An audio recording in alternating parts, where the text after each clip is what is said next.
Hi everyone, Andy here at Spymaster Gaming. Welcome back to the channel and a very warm welcome if it's your first time joining us. Before I go any further, please consider liking this video and subscribing to the channel. I'm still relatively new to YouTube and anything that can be done to help grow the channel would be greatly appreciated. Now, apologies for the lack of uploads over the last couple of weeks. I've been on annual leave and I've had some stuff to sort around the house, but I am back now. And in my absence, I have thoroughly missed the launch of Warhammer 40k 10th edition. But I had wanted to make this video beforehand, just didn't have the time for it, and I think it is an important video for those new coming into Warhammer. Not the wider hobby as a whole and miniatures hobby, but purely those who have seen Warhammer as the brand and focus that they want to get into. For those of you seasoned players out there who've dabbled in Games Workshop products, most of you will be aware of some of the highs and lows of Games Workshop's business cycle. But a novice walking in off the street will not be aware of how they have refined their business cycle and what it actually looks like. So in this video, I'm going to be covering the cost of how much it is to get into an edition of Warhammer 40k, as well as Age of Sigmar, because for all intents and purposes, they are one and the same when it comes to spending money. It just depends on whether you want science fiction or whether you want fantasy. So I'm going to be covering that, and I'm going to be looking at a couple of different areas. Firstly, if you're joining an edition right at the start, which is the phase, the period of time that we're in now for Warhammer 40k 10th edition. If you're coming in the middle of the cycle, and then if you're coming in at the end of the cycle, and what you should be aware of and the pitfalls there. First of all, though, what do I mean by edition? Now, Warhammer 40k has been around since the late 1980s, and the rule set hasn't stayed the same from then till now. And a different edition comes out every few years to basically improve on the last set of rules and incorporate more nuances, more changes, balancing, in theory, to make it a game that is more enjoyable for an ever-growing player base. Now, the last few years since Games Workshop went public, which was in 2010 to 2012, in that time period, when they became a publicly trading company, the editions ramped up in terms of how quickly they were being released. And we're now in a cycle where a new edition will come out every 3 years. That is both for Warhammer 40k and Warhammer Age of Sigmar. So bear that in mind. When you start an edition, if you're starting at the start, it's a 3-year countdown before you have to get involved in the next edition. If you're coming in the middle of it, obviously that time's going to be less. So 3 years, that's how long an edition lasts. So with that in mind, I'm going to get into how much it costs at the start of an edition and things you might want to be wary of when all of the marketing and the advertising is going out to launch that new edition. So here we go. So at the beginning of a new edition, Games Workshop have started a trend of creating what is known as a launch box. Not a lunchbox, a launch box. And these tend to be exceptionally good value boxes that contain 2 factions and a copy of the full rulebook for the latest edition of the game. Now, what do I mean by faction? A faction is another word for an army. Now, each army within the 40k and Age of Sigmar universe tend to be very visually distinct. They tend to have their own rules, and they play very differently on the tabletop. And obviously, they have different color schemes. So, depending if you want one of the 2 factions contained in the launch box, that is often the criteria for whether it is actually good value for you. Now, to make sure that you're aware, Games Workshop will spend the months in the lead up to a release of this launch box promoting the hell out of it. They will do features on their Warhammer community website. They will engage on Facebook. They have live actions, not live action, but animated trailers now to really, really sell this new edition and this new launch box. And it's very, very easy to get caught up in the hype. I know people who have played Warhammer 40k for many years and have never really been interested in either of the factions available in the launch box, but they've gone out and bought it anyway because they've got caught up in the hype. So it's one thing to be aware of. Another thing to be aware of is the fact that, as I've said, there are a lot of miniatures in the box. Most people will see this as inherently a good thing. But if you're new and you've never actually had any experience of the hobby before, this can be extremely daunting. Now, you're talking in a box which is the best part of a foot deep, and it's filled with plastic sprues. You may burn out even just assembling the models. You might not get around to painting them because you find that you don't actually enjoy assembling them or gluing them. And you think, oh my God, I've just committed to a massive box. I can't do it. I just can't do it. So it's one thing to really be aware of. They are good value for the more seasoned players. And I think that is why Games Workshop tend to say they are for more experienced players transitioning from one edition to another than marketing it at new players, because it can be a very big project. Now, the Leviathan box, which is the box that has just come out for Warhammer 40k 10th edition, contains Space Marines and Tyranids. So you're thinking, I really want to play Space Marines. I really should get this launch box because it's good value. Well, yes, but that means essentially if you can't find someone else to pick up the Tyranid half, you are buying a box by yourself. So we need to look at that cost as if you are purchasing it as a sole player. You can't automatically assume that you're going to have someone who wants to play as the other half of the box. So how much does it cost at retail? So a Leviathan box, the launch box, costs £150, €200, 250 American dollars, and a massive 420 Australian dollars. Now, £150, I'm speaking as a Brit, obviously, that's quite a lot. There's 72 models there. You're looking about, just over £1.50 per model, and some of them are quite big models. You think actually that's quite good, really. But again, if I don't have anyone else to split that box with, I'm not really interested in half of it. I'll need to sell it. I need to try and recuperate it. It's a lot of hassle. So you need to be aware that while this launch box exists in a limited window, more options become available to allow you to access most of the components of that launch box later on down the line. So after the launch box release window, which usually lasts about a month or so, Games Workshop will enter into the main duration of an edition, and for this, they will launch 3 different types of starter set. You'll have an introductory set, you'll have a normal starter set, and you'll have the ultimate starter set. Now, the introductory set is really good if you want to sort of dip your toe in and try at the more sort of hobby side of it. By hobby, I mean the painting and modelling, because you've got 5 paints there, and you've got the paintbrush and the clippers and that. So if you want to paint models rather than play the game, I would suggest maybe looking at this, because if you want to practice techniques and looking at, how you actually get on with painting, then go for it. If you are more interested in the gaming side of things, this is the edition I could recommend. Again, only if you want to play as Space Marines and Tyranids, because the crucial thing to remember about these 3 starter sets is they contain the models that were found in that launch box. Not all of them, but a vast amount of them.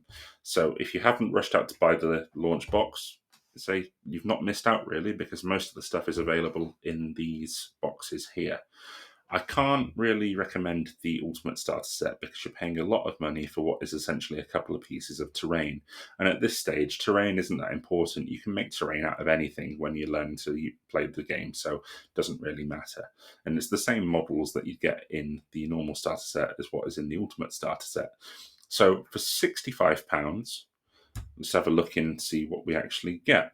£65 in other currencies, we're looking at 110 US dollars, we're looking at 85 euros and 150 Aussie dollars. And why I think this is better is purely because you get to see how units synergize with one another. And I know that sounds a bit of like a corporate nonsense word, synergize. What does it mean? Well, if you're looking at one unit versus one unit, it's pretty static. That impacts that. That can only impact that. However, when you've got characters and other sort of more interesting models, they can impact their own units, they can impact enemy units, and how they respond to one another on the tabletop is a bit more interesting, and it gives you more of a flavour for the rules. Now, the rules for the models are included in this set here, as well as a handbook which contains the basic rules. But unlike the launch box, which contained a full rulebook, if you're going to want to take this further, you are going to need to buy a copy of the rulebook. And this is an additional cost, unfortunately. Games Workshop is one of the few companies on the market who still charge for their rules in some form or another. It does contain a lot of lore and stories about what's actually happening in the in-game universe, But if you're not really interested in that, it's unfortunate to actually buy the full rules. So it's an additional £40. It's 65 US dollars, 55 euros, and 110 Australian dollars. I will keep a running tally of this, and at the end we'll do a comparison just to show you what it can all come down to. So we look at that there. Not too bad, again, if you're interested in either of the two factions, Space Marines or Tyranids. So with that in mind, what if you aren't? I posed the question with the launch box, you may still not be interested in them. Games Workshop have done something which I think is quite good as sort of a really easy introduction to different factions, and they have created what is known as a combat patrol or a Vanguard box if you're playing Age of Sigmar. They serve the same purpose, and essentially what they are is they are armies in a box. So we'll go on to the 40k one and I'll show you what you are looking at. For a combat patrol, it's slightly more expensive, coming in at £95, but all of the other factions here, if you want to play another faction outside of Space Marines and Tyranids, you have an option to buy a little force to dip your toe in the water. So let's have a look at the orcs, because orcs are very, very classic Warhammer, available in both settings. So here we are. You've got a fair model count, 25 models, decent variety of units, including, say, like a hero unit. You've got vehicles and, sort of a little killer can there. It's called a killer can, which I think is just quite a cool name. So £95, that translates as the following: 160 US dollars, 125 euros, and 245 Australian dollars. So while more expensive than the starter set, if you know what faction you want to play, half of the models aren't going to be irrelevant for you. You know full well that I'm going to do everything relating to the orcs, so I can paint all of these, and I can, start building my force properly. So with either a combat patrol / Vanguard box or the starter set, you may be thinking, oh, great, that's everything I need, really. No, unfortunately not. Games Workshop operates a bit differently from other model companies in the sense that the rules for models are kept separate from the main rules. And I know you're probably thinking that's a bit counterintuitive. Why aren't they all kept together? But it's because they manufacture so many units, the rule book would end up about that thick, and it's just unwieldy and not possible. So what they do is they separate it into all the different factions. Each faction has its own book with its lore, its units, and basically how all the units operate. In Warhammer 40k, these are called codexes, a codex, or in Age of Sigmar, it's called a battletome. Now, as you can see, I've got some of the Age of Sigmar battletomes on the screen here. You're looking at £32.50 in the UK, then you've got 55 US dollars, 42 euros 50, and 84 Australian dollars. As you can see, all of them there for each of the factions for Age of Sigmar. No difference in price between the factions, which is nice, but they are a necessity for you playing the game. Now, I know what you're probably thinking at this point. We've covered rules and miniatures, and I've only lightly touched on the actual painting side of the hobby. And there is good reason for this. In its current state, and the starter sets that Games Workshop offer, I cannot recommend that new players buy Citadel paints when they are getting into the hobby. They are just not good value unless you are playing Space Marines and Tyranids, and even then, they are limited in what they allow you to do. Games Workshop, as well as its competitors in recent years, have created a type of paint called contrast paint, which basically enables you to give one coat to a model, and it will do a base coat, a shade, and a highlight in just one application. The starter sets that they offer are not contrast paints based, which means you would need to buy them and then buy layer paints and shades on top of them to get the same effect. So I cannot advocate that you buy them when you are new into the hobby. What I will offer as an alternative, however, is a paint set from the Army Painter. and that is their speed paints, which work very similar to contrast paints.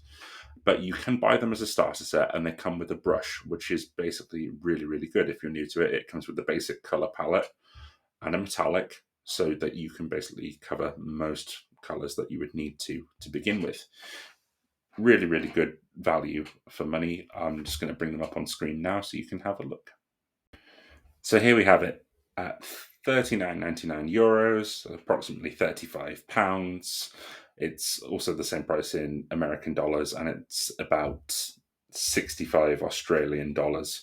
It comes with 10 paints, including a metallic, as well as a brush as well. And like I say, they are a one-stop solution to basically painting your miniatures, and you don't need to worry about it. So you won't be able to pick this up through Games Workshop, as it is a third-party brand, but this is what you would need to basically get started with your painting journey.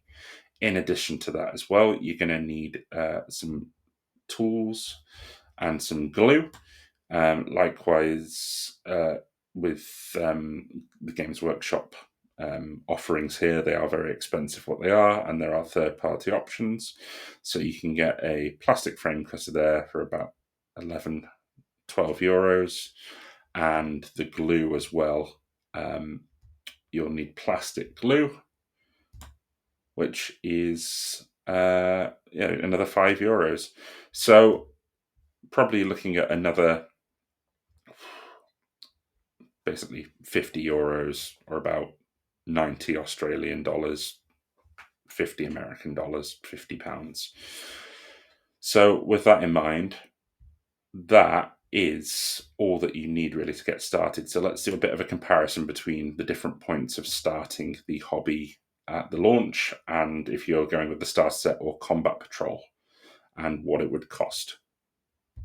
So on this spreadsheet, I've broken down the different start points I've already discussed into the hobby: the launch box, the starter set, and the combat patrol or the Vanguard box. And I've done it by country and what else you'd need. So we've discussed with the launch box, you get the core rules, so that's a saving. But you'll need a codex, maybe two if you're determined to play both Tyranids and Space Marines, and you'll need the hobby supplies as well. I've also included two columns at the end of the spreadsheet: total bought first party and total bought third party. Now, first party is basically if you're buying directly from Games Workshop, either their website or their Warhammer stores, you will pay full price. And this is reflected here. So £233 for the UK, up to a whopping $594 for the Australians. Really sorry, guys, there's a massive amount to dip your toe into something that you may not like. With these costs here and what you'd need to actually enjoy the game, I can't recommend this for anyone starting a hobby. No other hobby that I know of would really involve you having this initial cash outlay to play a game. So this should pretty much be a warning sign to not really dip your toe into it at this level. It does get a bit cheaper if you go through a third-party website. However, most sites in the UK, US, and Europe will have a 20% off on Games Workshop products. So the prices do come down slightly, but still, it's a hell of an initial outlay. The next price that we're looking at is the starter sets. So this you will need the core rules for, as I mentioned, and everything else stays the same across the board. First party prices again being higher, as would be expected, but the prices do become a bit more manageable. £150, yeah, if you're going with two people potentially, if you can get someone to play Space Marines and or Tyranids, it goes down to £75, and that becomes halved, so it's more manageable for the individual, and you can share this paint set as well. Really, really good entry point for potentially two people, and the lowest price is there. But again, if you aren't interested in those starter sets, buy it because you're not interested in the factions. Wouldn't recommend it. We then come on to the Combat Patrol and the Vanguard, so all of the prices laid out there. And the prices here aren't much more than what you'd expect for the starter set. This, although the green indicates the cheapest, these for the individual, if you don't have anyone to play with or you're not interested in those factions from the starter set, this is probably where I would look at going, and this is everything that you'd need to actually get a game in as well. So £174 initial outlay, all the way up to a $423 Australian initial outlay, which I know sounds a lot for the Australians, but if you consider that the $420 for the launch box alone, that's a bit of a saving, really. Yeah, it's quite quite good there. So that's the initial cost that you'll need to actually get a decent game in. But it doesn't stop there. As I mentioned, the cycle of Games Workshop goes on, as cycles do. So where do you go from here, and what else can you expect to buy in an edition of Warhammer 40k? And in Age of Sigmar as well, because they use the same principle across both systems. Now, about a year or so into a new edition, Games Workshop will start releasing seasons books. This mimics what is seen in the video game industry, akin to a battle pass. So, if you know what that is, it's content that is drip fed to you over a period of time, and they do it in the form of releasing books. These books cost about £30, which will be about 50 US dollars, 40 euros, and upwards to about 80 Aussie dollars, unfortunately.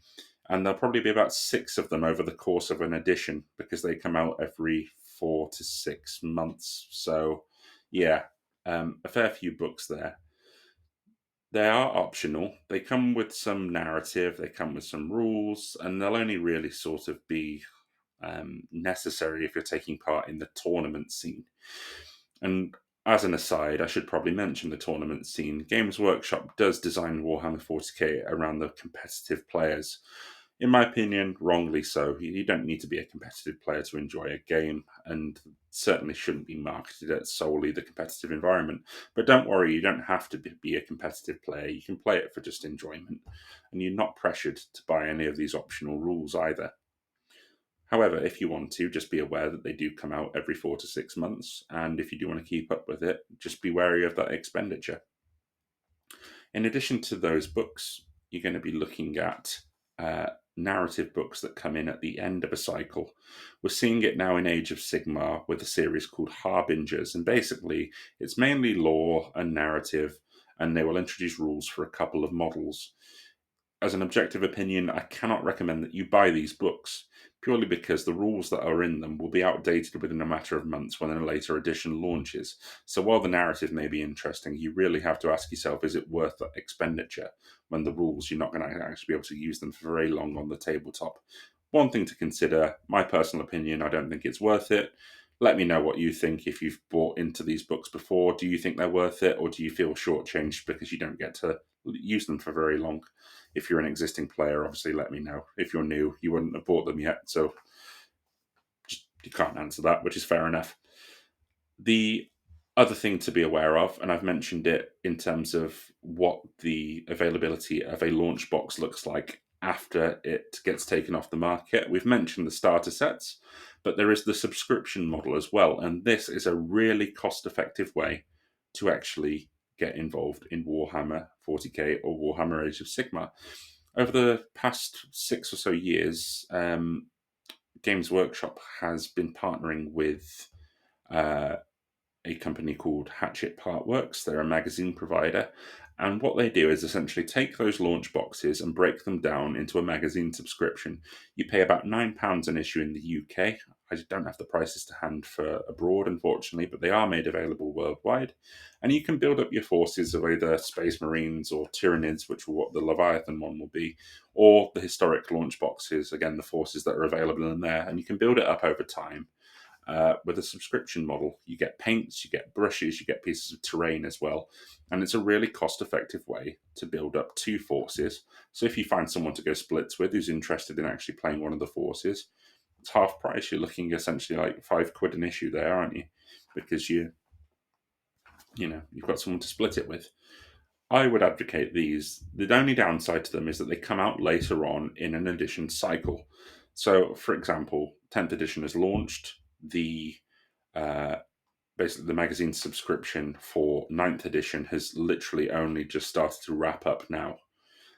So you can expect it to come in about 2.5 years into an edition cycle. So if you can be patient and wait, really good opportunity to get models cheaply and experience the game. And they will introduce you to the rules slowly as well as throughout the different editions. So you can build it up and then you can actually play a full game with the models that you're building as you go along. Honestly, I would consider looking at that. Couple of tips, though, that I would recommend for anyone who's new to the cycle. Try to avoid buying from Games Workshop directly if you can. I've mentioned the savings that is available from third-party websites. Also, local independent game stores will often have these discounts as well. Not necessarily as high as 20%, but if you can support an independent store, please do. It's worth it because they offer gaming spaces and they offer more community hubs, which is something that Games Workshop has moved away from in recent years. This is not me trying to attack Games Workshop or Warhammer in any way. It's just objectively they have reduced their gaming spaces in recent years, so you can't actually get many games in. And if you do want to have a game, you have to book in and everything, and it's very official. You can't just rock up and play with your models when you want to, which is what it should be like. So try to avoid buying directly from them if you can. Support independence. I've mentioned the hype train. Games Workshop is a business. They do need to make money, and they're very good at their marketing. All the models are painted to a very high standard. They're very good at taking their pictures, doing their videos and that, and writing their articles on Warhammer community. Always think long and hard before you make a purchase. Am I realistically going to use this? Is it going to be the start of an army for me? Am I just buying it on a whim because everyone else is buying it and it's the next hot product? If you can nip that train of thought in the bud early on in your hobby career, you will save yourself money in the long run. A lot of people get into a bad habit early on where they just get caught up with all next thing that I need to buy. Try to have an objective opinion. Do you really think that you're going to use it, that you're going to play with it? Have you got stuff on your hobby desk that you are going to be using and painting in the foreseeable future that you're not going to get to anything new for a long time anyway? So just think about that before you buy anything. Last tip as well, I would say, is always have this cycle in the back of your mind. I've mentioned the 3 years.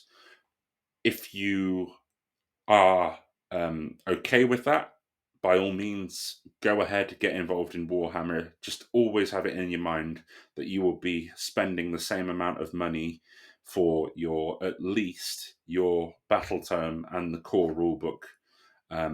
In the next edition, you can obviously use your models that you've got from the edition that you've been in previously, but you will have that initial expenditure per edition going forward. The rules will never be made free permanently with Games Workshop.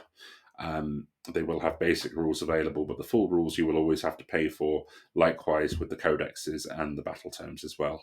They have promised historically to sort of reduce them and maybe make them only lore only, but there's no evidence to say that that's going to happen anytime soon. So just bear that in mind. That will be a cost that you'll have to pay going forward in the hobby.